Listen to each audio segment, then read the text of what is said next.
10 years. That's how long we'd been married. A decade of shared meals, arguments over burnt toast, late-night road trips, and plans built one after the other like dominoes we never expected to fall. When Callista suggested a trip to Aspen to celebrate our anniversary, I thought maybe, just maybe, this was her way of telling me she wanted to fix things. The past year had been rocky. Distance crept in like a draft under a locked door.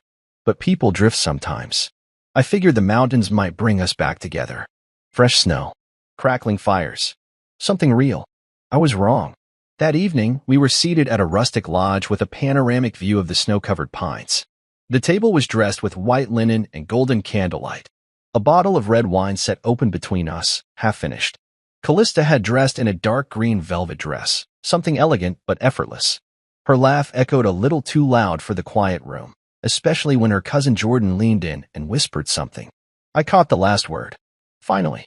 They were both tipsy, cheeks flushed, but there was something else. Something rehearsed.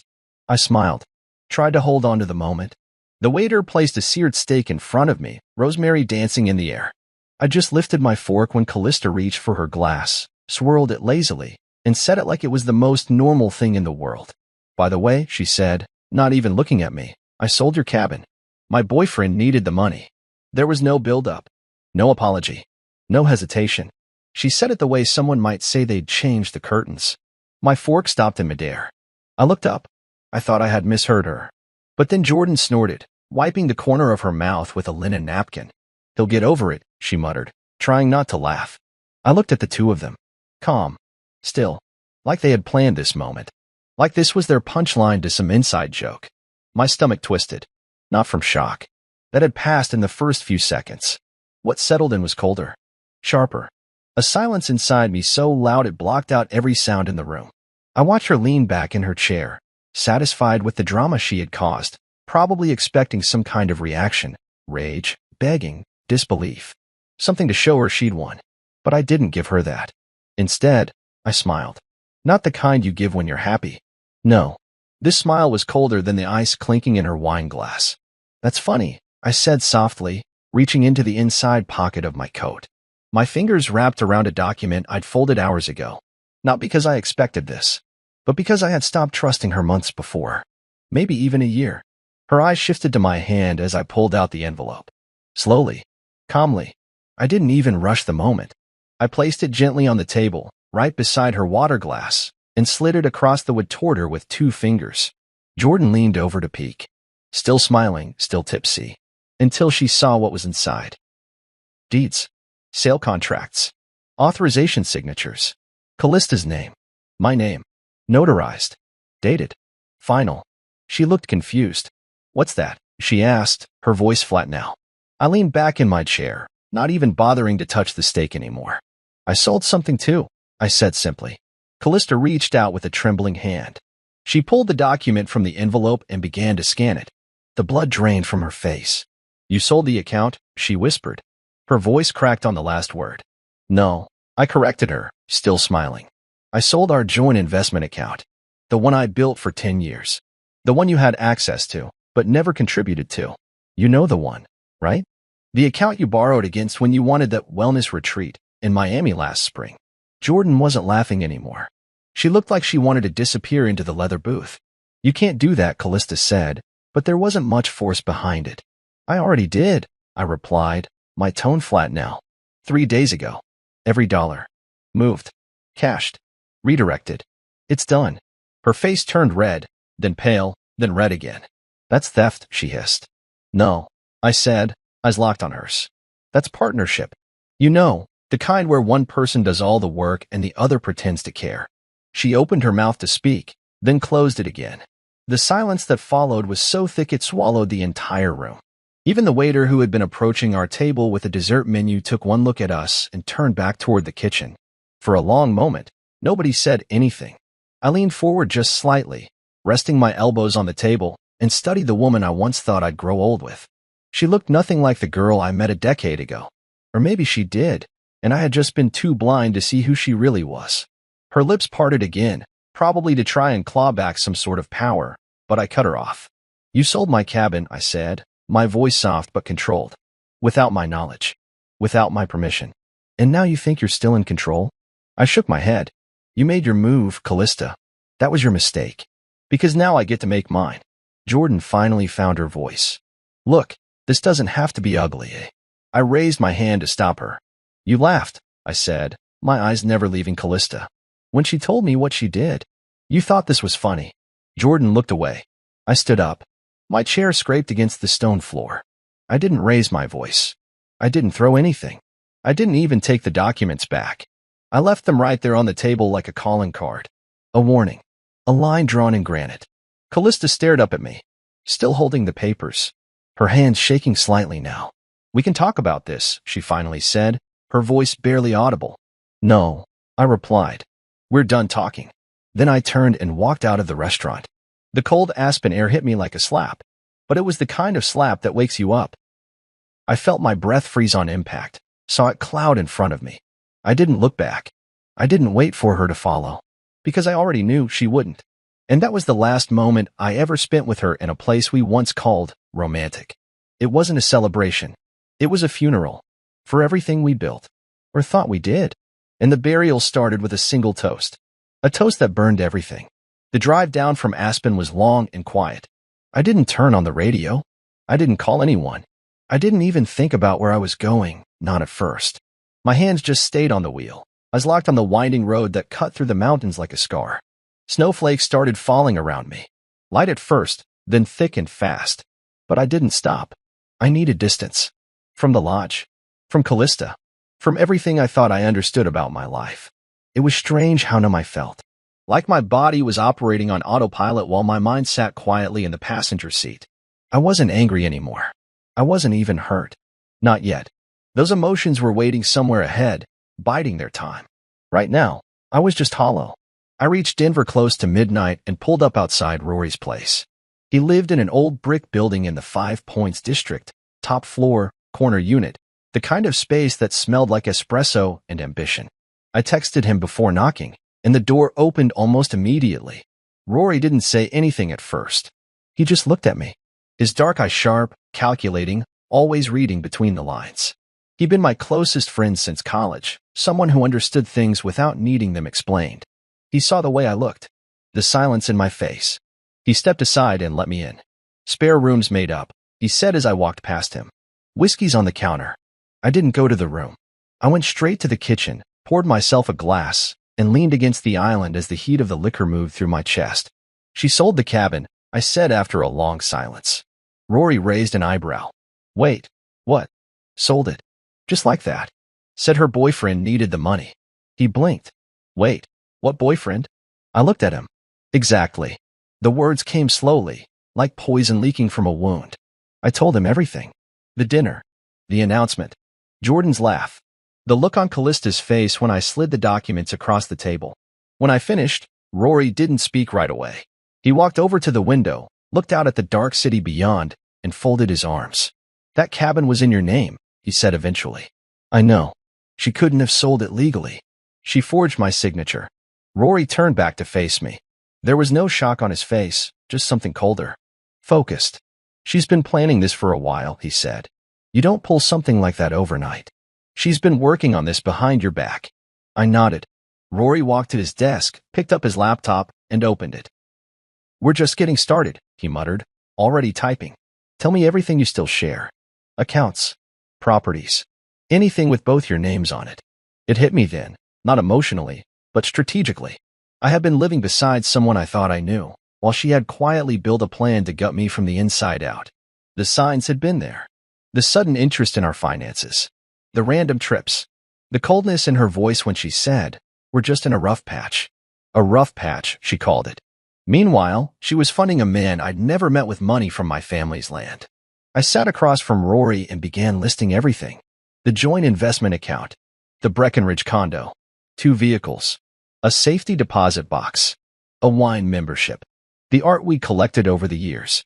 Piece by piece, we laid it all out. And one by one, Rory began pulling up documents. She signed for the investment account as a joint owner? He asked. Yeah, 5 years ago. He tapped a few keys. You built that portfolio. She never added a cent. I know. He looked at me. We can use that. We worked until nearly 3 a.m. Rory pulling data. Me remembering details I tried to forget. I showed him old emails, login information, the lease agreements I still had copies of in my email archive. The wine burned in my veins, but my mind was clearer than it had been in months. At some point, I stopped seeing Callista's face as my wife. I started seeing her as a threat. Not emotional, not dramatic, just dangerous. Like a chess opponent who had made her move too early and assumed I wouldn't know how to respond. The next morning, Rory brewed strong coffee and handed me a plan. Literal bullet points on paper. Steps. Actions. A quiet strategy that would allow me to take back control of everything she thought she had won. You said you sold the investment account, he asked. I nodded. 3 days ago. Good. Then she's probably just realizing now that her safety net is gone. That money's been moved. All of it. He smiled faintly. Perfect. We use that panic. You're going to vanish from her world. No contact. No replies. No reaction. She's going to spiral, and we're going to watch her fall into the trap she set for you. He slid a new document across the table. What's this? I asked. An affidavit of ownership and investment contribution. We'll build your defense from the ground up. If this goes to court, we're going to make sure the record shows you built everything. She just signed the forms. I leaned back in my chair. The weight in my chest had shifted. Still heavy, but different now. Controlled. Focused. I didn't want revenge. Not the kind that comes with screaming matches or broken glass. I wanted truth. Exposure. For the world, and maybe even herself, to see exactly who she had become. And I wasn't going to say another word to her until I was ready. Later that day, I packed a small duffel and moved into the spare room. I didn't take much. Just clothes, my laptop, and a notebook. Everything else could wait. I needed to disappear for a while. Let her think I'd vanished. Let her wonder. I didn't answer her texts. I didn't return her calls. When she emailed asking where I was, I deleted it without reading past the first line. She didn't apologize. She didn't ask if I was okay. She said, we need to talk. She said, why are you acting like this? She said, you're being dramatic. And with every message, every attempt to spin her betrayal into something I was supposed to accept, I felt the cold steel of my resolve harden. She'd sold something that didn't belong to her. And now I was going to take back what did. Not with noise, not with threats, but with silence and precision. Because sometimes, the most powerful goodbye is the one you don't say at all. It started with a shoebox. One of those dusty ones shoved to the back of a closet, filled with paperwork you never expect to matter again. Inside were deed copies, title transfer receipts, and a faded black and white photo of me and my grandfather standing in front of the cabin in Montana, smiling, proud, alive. That cabin wasn't just property. It was memory. My grandfather built it by hand. Every nail, every beam, he taught me how to swing a hammer on that porch. He taught me how to patch a roof, chop wood, and listen to silence without needing to fill it. And now it was gone.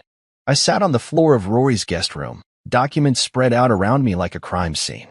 Except I wasn't the victim, I was the investigator. The cabin had been in my family for 3 generations. After my grandfather passed, it was willed directly to me. I never co-signed anything with Callista. I never gave her access. And yet, she sold it. Sold my inheritance. The signature on the title transfer looked like mine at first glance. Same looping R, same lean in the letters. But the more I stared at it, the more the details fell apart. Rory confirmed it. It's a forgery, he said, holding the paper under a desk lamp. A decent one, but not good enough. We sent copies to a handwriting analyst the next morning. The report came back in 2 days. Highly probable forgery. That gave us leverage. But what came next turned leverage into firepower. Rory had a contact, someone who worked in financial forensics. With a few nudges and the right keywords, we began tracking Callista's digital footprints. Bank transfers. Travel receipts. VPN routes. It took less than a week to locate a pattern. $42,000. That's how much she got from selling the cabin. A cash buyer, no mortgage trail. The funds were transferred into one of our joint savings accounts, but they didn't sit there long. Within 48 hours, they were wired to an account in Florida under the name Tyrese Bennett. I didn't recognize the name at first, but when I searched it, along with Callista's email address, the picture filled in fast. Tyrese was a personal trainer based out of Miami. He ran a boutique gym that hadn't turned a profit in years. His social media was flooded with motivational quotes, shirtless selfies, and awkward live streams where he begged followers to sign up for training sessions. And in the middle of all that glittering desperation, I found her. Callista. In a video clip from 6 weeks earlier, she was standing behind him, laughing, clapping, hyping him up like they were a team. She had a baseball cap pulled low, sunglasses on, but I knew her. I knew that laugh, that voice. She wasn't hiding. She just didn't think I'd ever be looking. There it was, the reason she sold the cabin. The boyfriend Jordan joked about at the dinner table. He was real, and he was broke. Rory stared at the screen over my shoulder. "You're bankrolling this guy's pipe dream," he muttered. "No," I said, voice low, steady. "Not anymore." I kept digging. At night, while Rory worked on spreadsheets for his clients, I sat at the dining table piecing together timelines. Her trips, the cabin sale, the investments she made in that gym. I followed the paper trail like a hunter in the woods, each clue more absurd than the last. She had sent money under different transaction notes: wellness services, consulting fee, vendor payout, all carefully worded to look like legitimate business expenses. She wasn't just cheating, she was laundering. With Rory's help, I compiled a dossier. Dates, screenshots, transfer confirmations, even a few blurry photos from Tyrese's Instagram showing her at events she had told me were girls-only yoga retreats. Every detail she lied about, every dollar she siphoned, every breadcrumb that led back to the man she thought I'd never find. One night, as I sat reviewing the documents again, Rory slid a manila envelope across the table. "Background check," he said. "On Tyrese. You're gonna want to sit down." I opened it.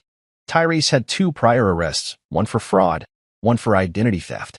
Both were sealed, but we knew enough people to get a summary. He'd scammed a woman out of her inheritance in 2015, promised her a business venture, disappeared with the cash. That woman had tried to press charges, but by the time police caught up, the money was gone and Tyrese had vanished. Charges dropped for insufficient evidence. Callista knew. She had to know. She wasn't stupid. She was calculating. Strategic. The woman I married was good with details, good with people, and better with lies than I ever gave her credit for. The worst part? She probably thought she was protecting him. Or maybe she thought she could control him. Maybe she was using me to control him. That's when it hit me. This wasn't an affair. It was a partnership. I wasn't dealing with a cheating spouse. I was dealing with a con team. A duo. She was the strategist, and he was the muscle. The smile. The sob story. She had helped him before. She'd helped him now. And unless I did something, they were going to walk away clean again. I sat back in my chair and stared at the wall. My hands trembled for the first time since Aspen. I thought about the nights she said she was working late. The weekends she claimed she needed space. All those mornings I'd made her coffee, kissed her forehead, told her to be safe, while she was stealing from me in broad daylight. Rory finally broke the silence. "You okay?" "No," I said, "but I know what I have to do now." I gathered the documents and began making digital copies. I labeled everything, created folders, cross-referenced timestamps. I didn't care how long it took. I was going to dismantle whatever illusion she had built around herself. I started drafting a formal complaint for the real estate board.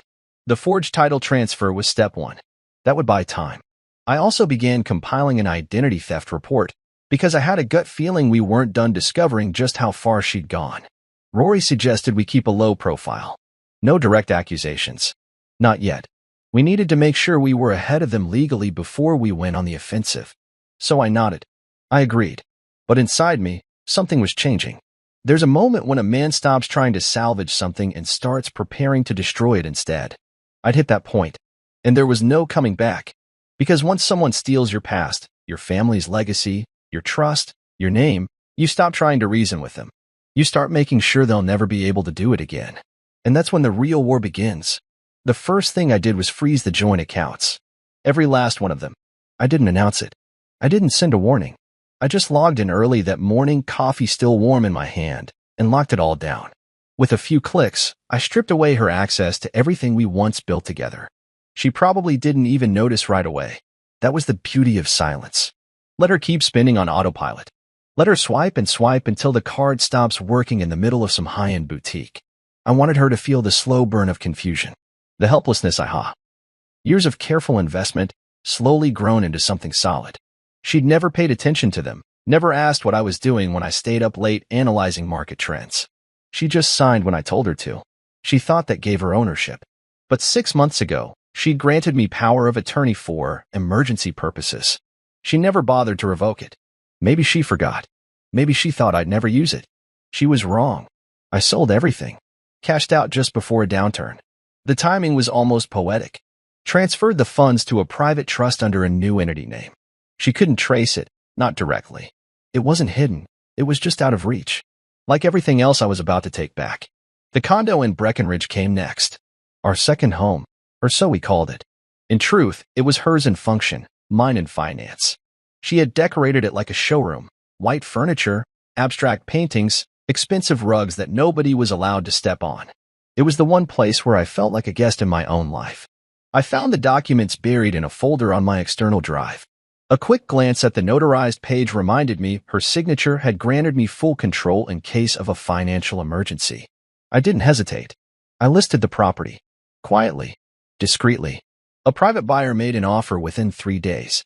She didn't even get a notice until the transaction was finalized. By then, the proceeds were already split, and her portion was tied up in legal review. She sent her first message that night. Callista, hey, just saw something weird. Why are the Breckenridge utilities in someone else's name? No greeting. No, how are you? No remorse. I didn't reply. A few hours later came another message. Callista, did you move money from the brokerage account? My card got declined at Whole Foods. Still no apology. No acknowledgement of what she'd done. Then a third, angrier one. Callista, are you trying to punish me? Grow up, Liam. That one made me laugh out loud. She called me immature. After forging my signature. After selling my grandfather's cabin. After funneling money into a gym owned by a fraud with biceps for brains. She thought I was the one being petty? No, I wasn't being petty. I was being precise. She called the next morning. I watched the screen light up with her name. Didn't answer. Let it go to voicemail. Her voice was steady, too steady. Like someone rehearsing a script. Liam, I don't know what's going on, but I think we should talk. Maybe we both made mistakes. Let's not throw everything away over a misunderstanding. I deleted the message without finishing it. The truth was, I'd spent most of our marriage giving her the benefit of the doubt. Explaining away red flags. Telling myself she was just stressed, tired, distant. But now that I saw her clearly, the illusion was broken. And it couldn't be put back together. The silence on my end seemed to rattle her. She started sending longer emails. First pretending to care. Then accusing. Then bargaining. One day, I opened a particularly dramatic one. Subject, you're being cruel. Body, you can't just ghost me. You can't shut down everything like this. I'm still your wife. You owe me the courtesy of a conversation. But that's the thing, there was nothing left to talk about. She had told me everything I needed to know when she sold the cabin and laughed about it with her cousin. That wasn't a mistake. That was a declaration. And now, I was responding in kind. Rory kept tabs on the fallout. He tracked the bounced transactions, the flagged accounts, the growing trail of digital confusion she left behind as she tried to understand how the world was unraveling around her. Her financial confidence was crumbling. She couldn't play the role of the calm, in-control wife anymore. Not when her cards didn't work and her backup plan in Miami wasn't answering her calls. It was slow, intentional, like pulling a thread and watching the entire fabric fall apart. Meanwhile, I moved into a small loft downtown. Minimalist. Clean. No memories in the walls. I bought a second-hand couch, a steel table, and a mattress that didn't creak under the weight of someone else's lies. It wasn't home, but it was peace. And for the first time in years, I didn't wake up dreading the sound of someone else's footsteps. I changed my number. Got a new bank. Filed a request to monitor my credit for identity theft. I made myself invisible to her. Not out of fear, but out of power. Let her wonder. Let her stew. Let her sit in the ruins of her own design and try to understand how it all fell apart so quickly. That was the irony she thought she could take from me without consequence. She thought I would scream, beg, cry. But I didn't do any of that. I didn't even curse her name. I just disappeared, took back what was mine, and left her with nothing but confusion. Because sometimes, the worst punishment isn't rage. It's indifference. And while she tried to piece together where I'd gone, who I'd spoken to, what I knew, I was already 10 steps ahead. With every quiet move I made, I reclaimed another part of myself that I hadn't even realized I'd lost. The money? That was one thing. But the silence? That was the real weapon. The knock came just after noon on a Thursday. I was in the kitchen of the loft, scraping burnt eggs out of a pan, still getting used to cooking only for myself. For a second, I thought it might be a delivery or maybe Rory stopping by. But something about the knock was different. 3 firm raps. Not hesitant. Not rushed. Just deliberate. I wiped my hands, walked over to the door, and opened it slowly. She stood there, shoulders squared, jaws set, eyes sharp. Not Callista. Someone else. A woman I'd never seen before, maybe in her late 30s. Dark hair tied back, plain jacket zipped to her throat, and a manila envelope clutched in her left hand like it was a weapon. "You don't know me," she said, before I could ask. "But I used to be married to Tyrese." That stopped me cold.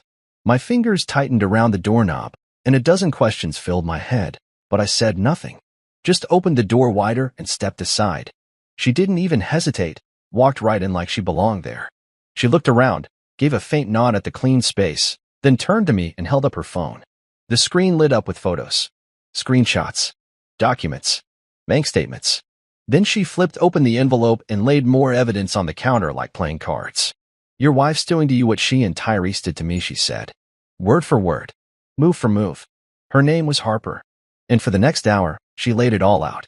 She'd met Tyrese 6 years ago when he was trying to open a smoothie bar in Miami.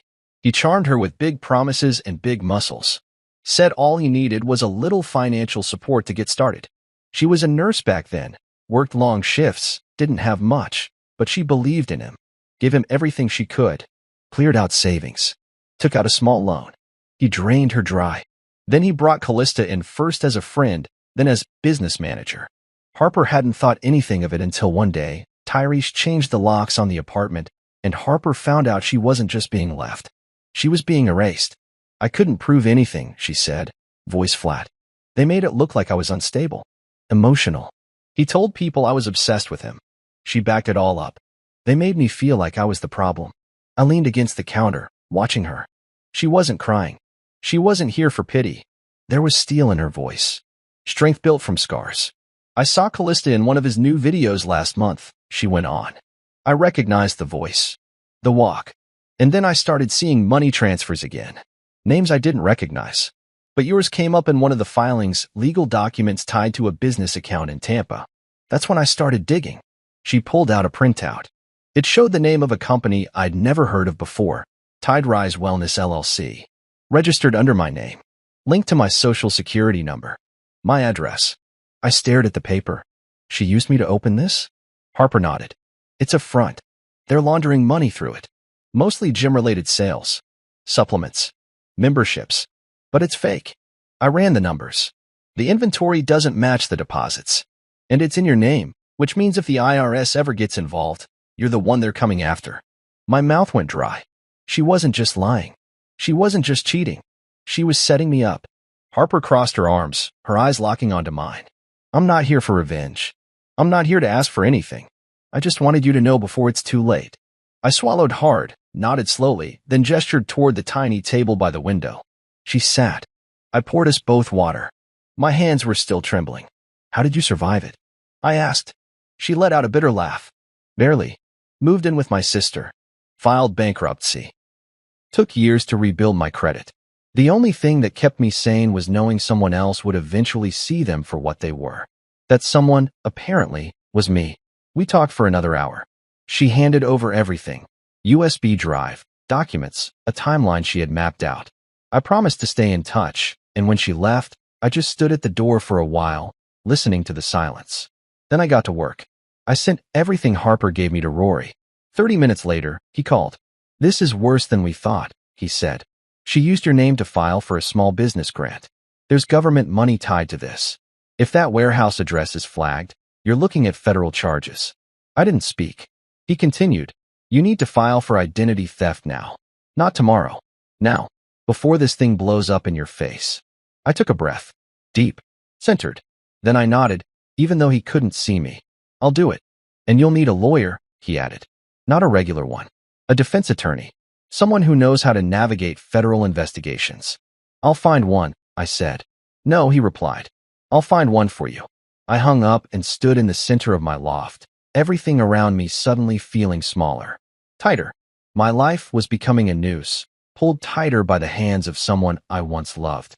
She'd taken my trust, my money, my cabin, and now she was trying to take my name. That's when it hit me. This wasn't about heartbreak anymore. This was about survival. I drove to a local precinct and filed the identity theft report myself. Took copies of everything. Sat with an officer for over an hour going through the forms. They took my statement. I handed over a copy of Harper's folder too. Then I contacted a federal attorney Rory recommended. A woman named Clarissa Vale. She was sharp, fast-talking, and didn't sugarcoat anything. "You're lucky," she said after our first call. "If Harper hadn't come forward, you might have found yourself facing real charges." "I'm not interested in lucky," I told her. "I want this done right." Clarissa began filing the paperwork immediately. She initiated the fraud alerts, contacted the IRS, and drafted a formal notice of dispute for any documents tied to Tiderise Wellness. Her tone never changed, professional, surgical. She didn't care about the drama. She only cared about the facts. And the facts were damning. That night, I got one more email from Callista. Subject: "We need to talk before this gets worse." Body: "I know you're upset, but freezing the accounts, selling the condo, this is getting childish. I think we're both making mistakes. Let's meet." I didn't respond. She didn't know yet.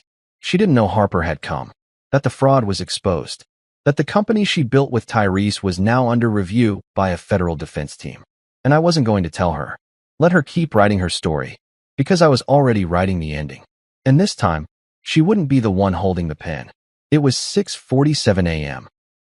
when the first light crept through the blinds of my loft, drawing long lines across the floor like prison bars. I hadn't slept more than 2 hours, but I didn't feel tired. My mind was too sharp, too full, too awake. Harper's visit had changed everything. No more playing defense. It was time to move. Fast. Smart. Quiet. I called Rory before the sun had fully risen. He answered on the first ring. "It's time," I said. He didn't ask what I meant. He already knew. By 9 o'clock, I was sitting across from Leo Kramer in a quiet corner booth at an out-of-the-way cafe near the edge of town. He was ex-military, sharp-eyed, all muscle and calculation. Wore a plain black jacket and a silver watch that ticked louder than the espresso machine behind the counter. Rory had called in a favor. Said Leo was the best man to handle what came next. Leo took one look at the folder I slid across the table and raised an eyebrow. "Your wife forged documents, created a shell company under your name, and funneled money into it with a man who has a fraud record?" I nodded. He nodded back. "All right then. Let's dismantle their world. No drama. No posturing. Just cold focus." Exactly what I needed. Leo started with digital forensics. Within 48 hours, he'd tracked down the formation documents for Tiderise Wellness LLC. They were filed through an online business service that required minimal verification. Just a name, a social security number, and a mailing address. All of it in my name. But the IP address used to create the documents? That came from a hotel in Miami. 2 days after Callista's so-called retreat.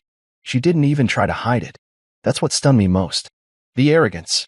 The belief that I'd never look closely, never dig, never fight back. Maybe she thought I'd be too hurt to see clearly. Maybe she was counting on me to fall apart. But I didn't fall. I calculated. Leo kept digging. Within a week, he uncovered 6 separate transfers from our joint account to Tiderise, each labeled under different business justifications. Marketing budget, equipment order, contractor fee. And each one landed squarely in a checking account belonging to Tyrese. Not a business account, a personal one. Leo traced the money trail further. Crypto wallets, third-party payment processors, dummy vendors created to mimic legitimate wellness brands. It was a full-scale laundering system. Sloppy in some places, surgical in others. The IRS had already flagged one of the transactions in an internal audit, though nothing had come down the pipeline yet. "If this explodes," Leo said during one late-night call, "you're going to be caught in the blast unless we get ahead of it." I had already filed the identity theft report.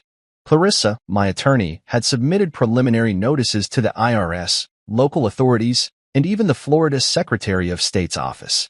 She was building a firewall, one document at a time. But we needed more. We needed proof that Callista was behind it, not just suspicion. That's when Leo found the address. The warehouse. Listed on the business registration was a small industrial unit on the outskirts of Tampa. I flew down the next day. Alone. The place looked like every other building on the strip. Concrete. Dull. With a metal roll-up door and a cracked parking lot. But inside was silence. Dust. A few empty shelves, a stack of unopened boxes labeled Fitness Blend Protein, and a fold-out table with a laptop that hadn't been used in weeks. Leo was already there when I arrived. He'd picked the lock earlier and was walking me through the space like a detective at a crime scene. "This is where it all lands," he said, pointing at a corkboard with faded sticky notes. Fake invoices, shell vendors, inventory that never existed. In a drawer beneath the table, we found receipts. Names I recognized, including my own. They were printing labels with my name on them, shipping supplements and fitness gear as owner-approved products. All fake, all traceable. "She wanted me to take the fall," I said out loud. Leo didn't respond. He didn't need to. I took photos, gathered copies. We logged the evidence and handed everything to Clarissa. She smiled for the first time since we'd met. "This is exactly what I needed," she said. "Now we make it official." By the end of the week, she had filed formal identity theft charges, requested a forensic audit of the business, and submitted evidence to the IRS and Florida Bureau of Financial Investigations. The paper trail we had gathered was tight, solid. It screamed intent, fraud, conspiracy. My name was on everything, but now so were her fingerprints. And still, Callista kept texting. "Callista, I heard you were in Florida. What are you doing? Callista, we can fix this, Liam. I just made some bad decisions. Callista, please, let's meet. I'll explain everything." I stared at the screen.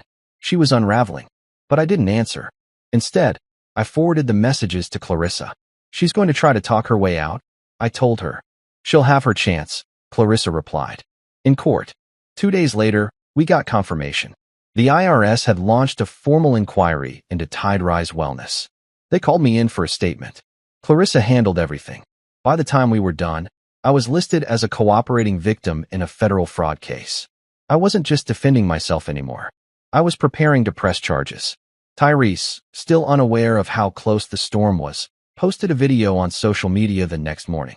He was standing in the gym, sweaty, smiling, arms wide like he was about to deliver a sermon. I watched him talk about loyalty and vision while standing in the ruins of what was soon to be his downfall.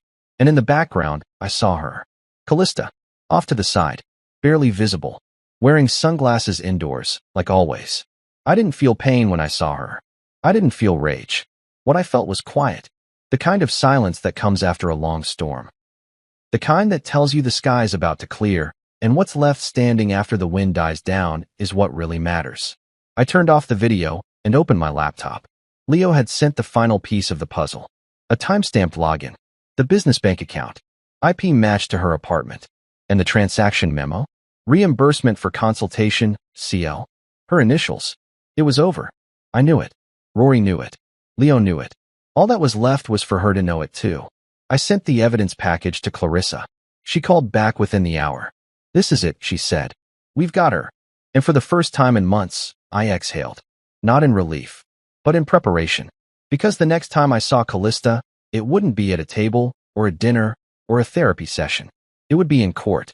And this time, the setup wouldn't be hers. It would be mine. The envelope was thick when it landed in my mailbox. Cream-colored. Heavy. Official. The kind of envelope that doesn't bring birthday cards or thank you notes. Clarissa had warned me I might get one, but seeing it with my name stamped in bold across the front still sent a chill through me. I brought it inside, set it on the table, and just stared at it for a moment. It wasn't a surprise, but it still felt like a punch. Inside was a civil lawsuit, filed by Callista. She was suing me for misappropriation of marital funds. According to the paperwork, I had intentionally withdrawn and concealed assets from our shared accounts, leaving her financially stranded and emotionally traumatized. The words jumped off the page like spit in my face. She was trying to flip the script. To make me the villain in the story, she wrote with her lies and forged documents. I sat back, the paper still in my hands, trying to understand the logic behind it. She had stolen from me, betrayed me, and nearly got me federally indicted. And now she was accusing me of financial abuse. "She's cornered," she said immediately. "This is desperation disguised as offense. She's trying to get ahead of the charges?" "Exactly. If she can frame you as the aggressor, she might negotiate leniency, or at least stall the investigation." That settled something deep inside me. She was scared. She knew what was coming. In this lawsuit, it was her way of trying to throw sand in my eyes before the final blow landed. I want to counter, I said. We will, Clarissa replied. But first, we prepare. And that's what we did. Over the next few weeks, I worked with Clarissa and Rory to gather everything. Every bank statement, every email, every signed document. Leo was relentless. He found old chat logs, VPN records, and flagged IP addresses linked to Callista's devices. He mapped out her digital trail like a forensic artist sketching a suspect's face. But the most damning piece came from Harper. She had kept everything. Voice memos from Tyrese, screenshots of group chats where Callista coached him on what to say, even copies of a Google Doc where they laid out a target profile, descriptions of financially stable partners they could exploit. My name was at the top of one of the lists. Liam D., it read. Owns cabin. Multiple investment accounts. Passive. Predictable. Too nice. That last word, nice, nearly made me laugh. Because nice was gone now. Clarissa compiled everything into what she called the betrayal files. It was a binder, 3 inches thick, tabbed by date, category, and relevance. Every forged document, every unauthorized transaction, every digital breadcrumb that led back to her and Tyrese. You know what the best part is? Clarissa said during our final prep meeting. She's going to walk into that courtroom thinking this is about a marriage. I raised an eyebrow. And it's not. No, she said. It's about a conspiracy. The day of the hearing, I arrived in a dark suit. Nothing flashy. Just clean and silent. Rory stood beside me, calm and unreadable. Clarissa was already inside, setting up the exhibits. The courtroom smelled like paper and dust. Rows of wooden benches. A judge's bench that looked like it had seen decades of lies. Callista arrived 10 minutes late. She walked in like she was the victim in a film. Hair pulled into a perfect bun, white blouse tucked into a skirt too formal for the occasion. She glanced at me, smiled faintly. The kind of smile that's meant to disarm, as if we were still something that could be fixed. I didn't return it. Her lawyer looked younger than her. Nervous. Kept checking his notes, glancing my way like he was hoping I'd slip and confirm something with a twitch of my face. The judge entered. Everyone stood. The bailiff called the case. And then it began. Her attorney started with the expected, claiming financial abandonment, emotional hardship, and the classic phrase, intent to conceal. I listened without blinking. Let him paint his picture. Let him try to cast shadows where the truth stood tall. Then it was our turn. Clarissa stood slowly. No theatrics. No raised voice. Just clarity. She presented the forged cabin sale first. Laid out the deed, my original signature, and the expert testimony on the forgery. Then she walked the judge through the financials, the shell company, the withdrawals, the digital fingerprints. She introduced Harper's affidavit. Then Leo's. Then mine. For every accusation Callista had made, we presented a wall of evidence that didn't just defend me, it exposed her. The courtroom stayed quiet. Even Callista's lawyer looked like he was reconsidering his life choices. When it came time for Callista to take the stand, she hesitated. Her hands trembled slightly as she adjusted the microphone. She tried to cry, said she was confused, that she trusted the wrong people, that Tyrese had misled her, that she didn't know what she was signing. But Clarissa was ready. She pulled out the group chat logs, the draft messages, the audio files, and when she showed the target list, with my name at the top, the silence in the room shifted. It wasn't sympathy anymore. It was realization. Disgust. The judge leaned back, steepling his fingers. He looked at Callista, then at her lawyer. I find the plaintiff's claims not only unsubstantiated, he said slowly, but intentionally misleading. This case is dismissed. With prejudice. Callista's mouth opened. But he wasn't done. Additionally, given the evidence presented today, I am referring this matter to the state attorney's office and the Department of Revenue for further investigation. Bailiff, please escort Ms. Duval to the holding area. She is not to leave the premises until interviewed by the attending agents. It happened fast. 2 plainclothes agents entered from the rear of the courtroom. One approached Callista gently. The other reached into his coat and handed her a document. Her hands shook as she read it. The color drained from her face. It was a formal notice. Charges, wire fraud, identity theft, tax evasion, conspiracy to defraud. She turned to me, her eyes wide, lips trembling. Liam, please, don't let them. But I didn't move, didn't flinch, didn't say a word. She was still calling my name as they walked her out. 2 days later, Tyrese was arrested outside a strip mall gym in Miami. He went quietly. No speech. No video this time. And just like that, the empire they'd built on lies and fake promises crumbled. Not with fire. Not with violence. But with the one thing they never expected. Evidence. It should have felt like victory. When the agents led Callista out of that courtroom, her hands trembling, her voice stammering some version of please that had lost all weight, I thought I'd feel a sense of closure. Justice. Relief. But instead, what settled over me was something heavier. Not grief. Not guilt. Just a strange stillness. Like standing in a house after a fire, surrounded by ashes you didn't set, but still have to clean up. Rory met me outside the courthouse. He didn't say much, just clapped a hand on my shoulder and nodded. I nodded back. That was enough. Clarissa walked out a few minutes later, binder in hand, her expression unreadable. She'll be held for questioning, she said. Depending on how honest she is, we'll know whether this stays state level or moves federal. My bet. They're going to make an example out of both of them. I raised an eyebrow. Both. Tyrese is already in custody, she replied. Florida Bureau arrested him this morning. We filed the supporting documentation to link him directly to the transactions under Tiderise. And between Harper's affidavit, Leo's data, and the shell company trail, it's not a question of if, it's when. I didn't smile. I just nodded again. It wasn't over. Not really. Because while the courtroom was behind me, the consequences weren't.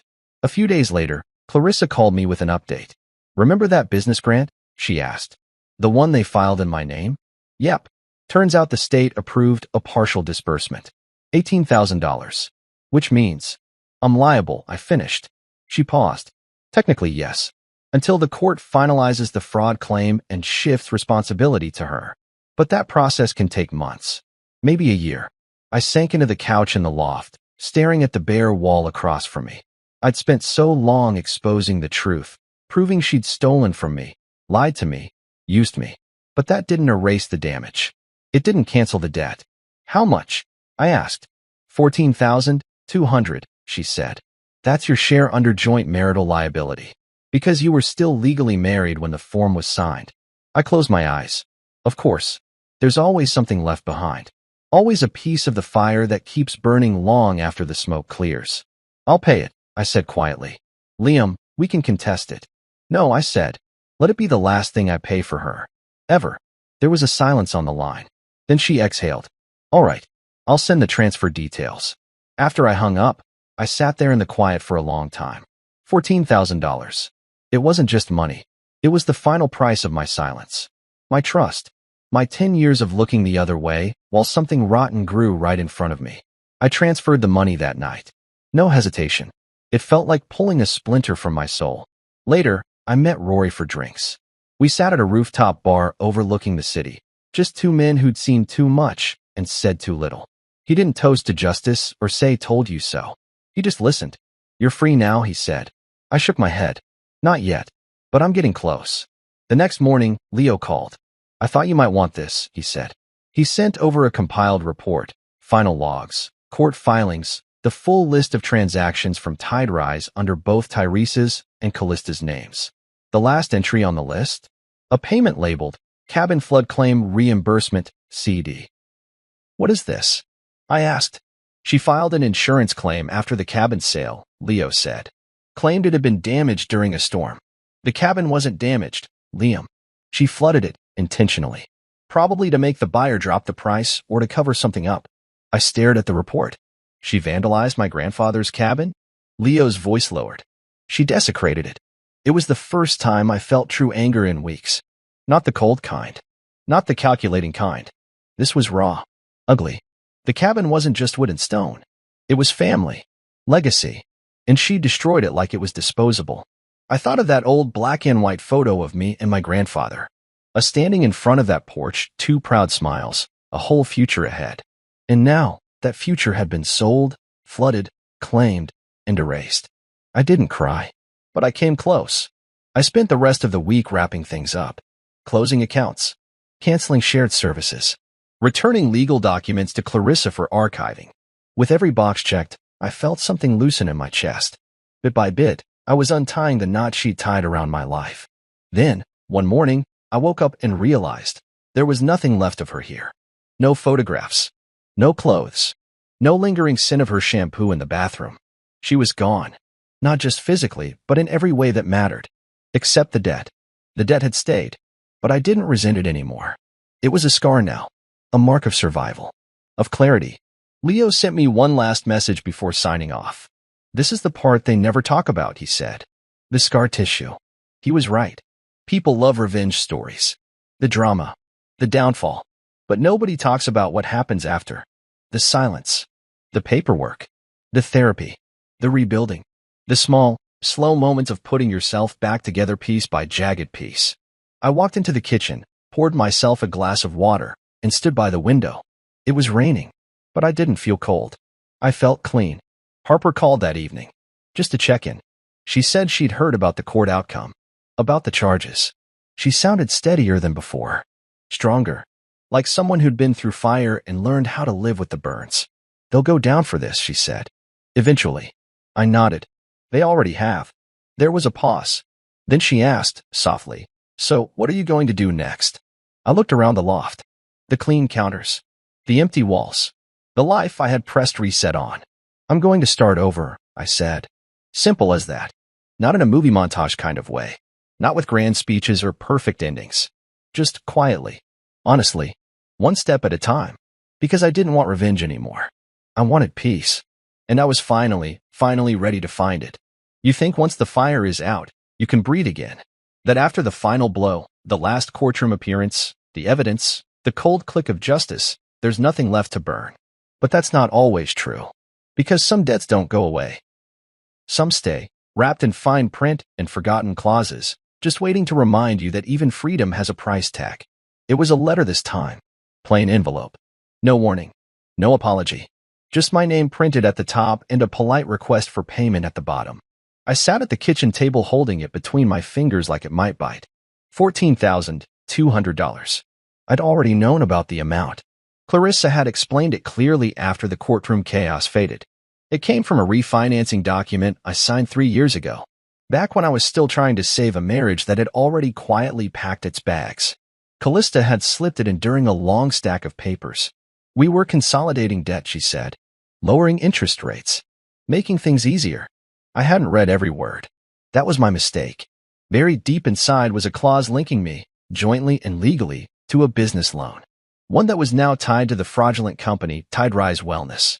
And even though she was the one who opened the account, used the funds, and forged the operations behind it, the debt was still real. And because we were married when it was created, I was liable. The legal process would shift the blame in time. The fraud report, the testimony, the criminal investigation, it would all work in my favor eventually.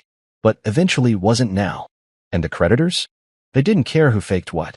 They just wanted their money. I ran my thumb across the edge of the letter and looked around the room. The loft was quiet, as always. Sparse, clean, small. It had no memories in the walls, which I liked.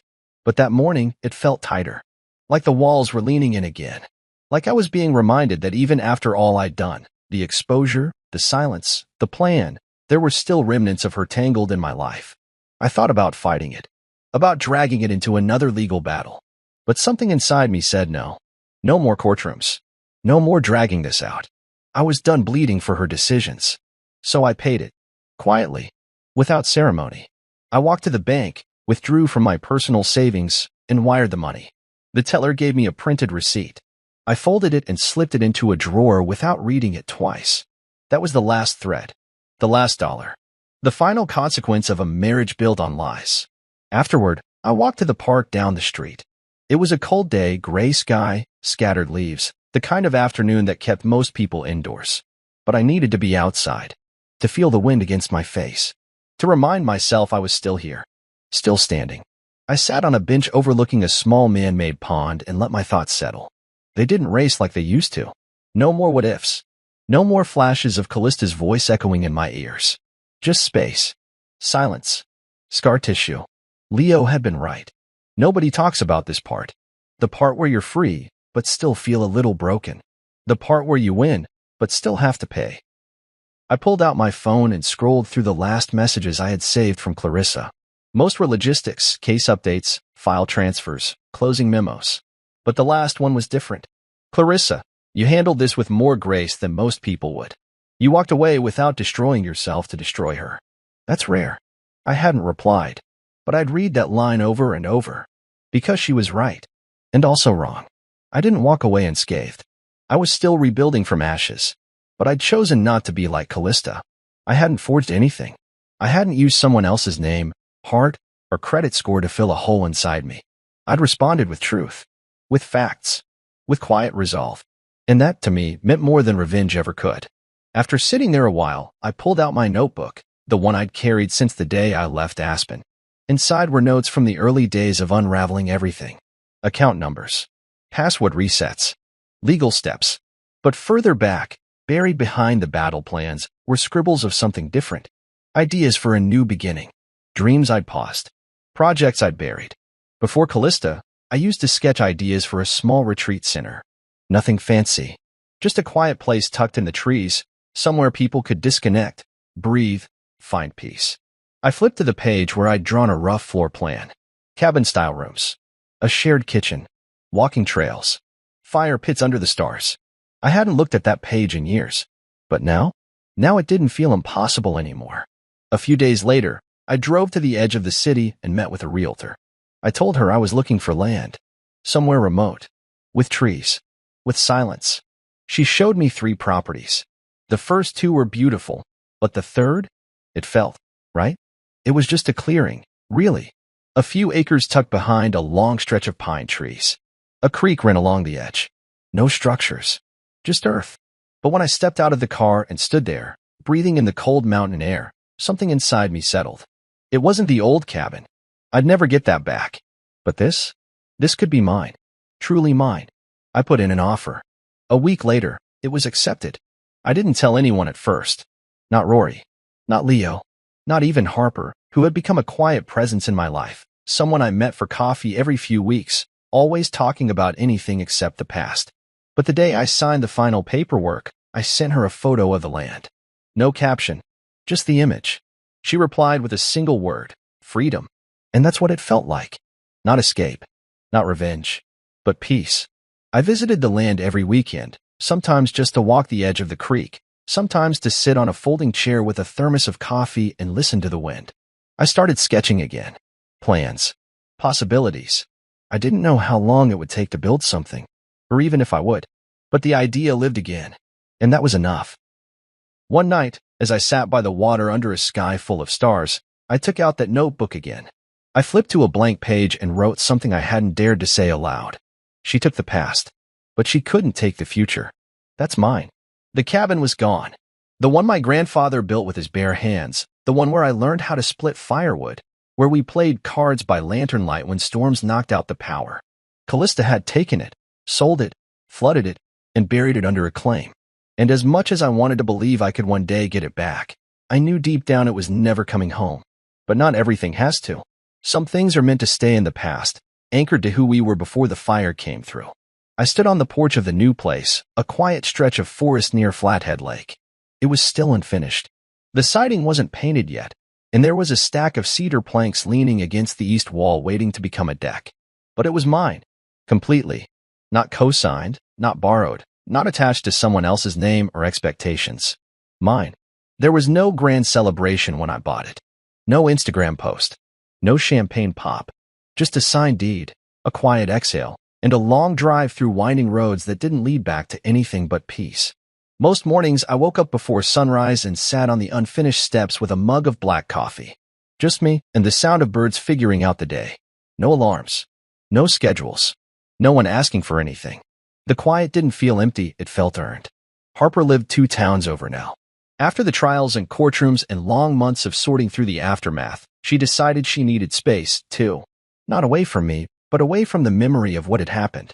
We never tried to force something romantic between us. That wasn't what we needed. What we shared was something different. A bond forged in betrayal. In survival. In understanding without explanation. We met up sometimes. Usually at the local cafe that served thick toast and terrible D. The silence said enough. One day, she brought a rescue dog, some kind of shepherd mix with a crooked tail and soft eyes. I sat on the ground while he sniffed me like I was a puzzle. You should get one, she said, sipping her tea. Maybe, I replied, rubbing the dog's ears. Dogs are honest, she added. They're either happy to see you or they're not. No pretending. That made me laugh. And it stuck with me. Later that week, I adopted a black lab mix from the shelter. They called him Diesel. He was all legs and tongue and had a bark too big for his skinny frame. He followed me everywhere, as if he was afraid I might vanish if he blinked. He liked to nap on my boots and howl at distant owls like they owed him money. He made the cabin feel full. I started writing again. Not stories. Not letters. Just thoughts. I filled notebooks with memories I didn't want to lose. Good ones, like the first time I caught a fish with Grandpa or the way the cabin used to smell in winter. I didn't write about Callista. Not directly. But she showed up anyway in the quiet between sentences and the things I was learning to let go. One evening, I checked the mailbox at the end of the gravel drive and found a letter with no return address. I almost threw it away, but curiosity got the better of me. Inside was a single sheet of paper. Thick, expensive. The handwriting was neat, unmistakably hers. You always thought you were smarter, but I was just faster. That was it. No apology. No regret. No ownership. Just a line that stank of pride and denial. Like she still believed she'd won something. I read it twice. Then once more, slower. And then I smiled. Not because it hurt, but because it didn't. There was a time that letter would have ruined my whole day. Would have sent me into a spiral of anger or doubt. But now, it was just a whisper from a world I no longer lived in. A small reminder of who she was and who I no longer had to be. I didn't reply. I burned it. Right there in the fire pit out back. Diesel sat beside me, watching the flames crackle and curl the paper into ash. Then I stood up, stretched, and walked inside. A few days later, I got a message from Rory. Just checking in. He said he'd heard through one of his legal contacts that Tyrese had taken a plea deal. 5 years minimum. Callista's trial was still pending. There were new charges. Something about misusing federal grant money and falsifying identity records across state lines. I didn't ask for details. I didn't want them. That part of my life was over. And I wasn't going to keep dragging its ghost into my present. I spent that weekend building the deck out back. It was slow work, measuring, leveling, hammering boards while Diesel chased bugs and barked at passing clouds. But it felt good. Honest. Every nail was a little reclaiming. Every board a little reminder that I was building something real now. Something no one could forge or flood or take away. That Sunday, Harper stopped by. She brought a peach pie and 2 mugs from the cafe. We sat on the half-finished deck and watched the sun sink below the trees, the sky burning soft orange and pale purple. She pointed at the horizon. You know what I like about this place? She asked. What's that? It's quiet, she said. But not empty. That summed it up better than I ever could. We didn't say much after that. Just let the quiet stretch between us like a bridge. Later, after she left, I sat by the fire pit again. Diesel curled up at my feet. The stars came out one by one, soft and slow, like they were in no rush to impress. And I finally said it out loud. You were fast, I whispered to the night, to the memory of Callista. But I'm free. And that, I realized, was the difference. She ran from truth, hid behind lies, cut corners and built illusions and moved through life like she was always one step from exposure. She might have been faster, louder, sharper with her tongue, but I was whole now. And wholeness isn't about speed. It's about stillness, about choosing peace over war, integrity over spectacle, healing over revenge. The cabin may have been sold, flooded, and lost, but the one in my mind, the one built from memory, forged in fire, and rebuilt in silence, still stood. And this one? No one would ever touch again.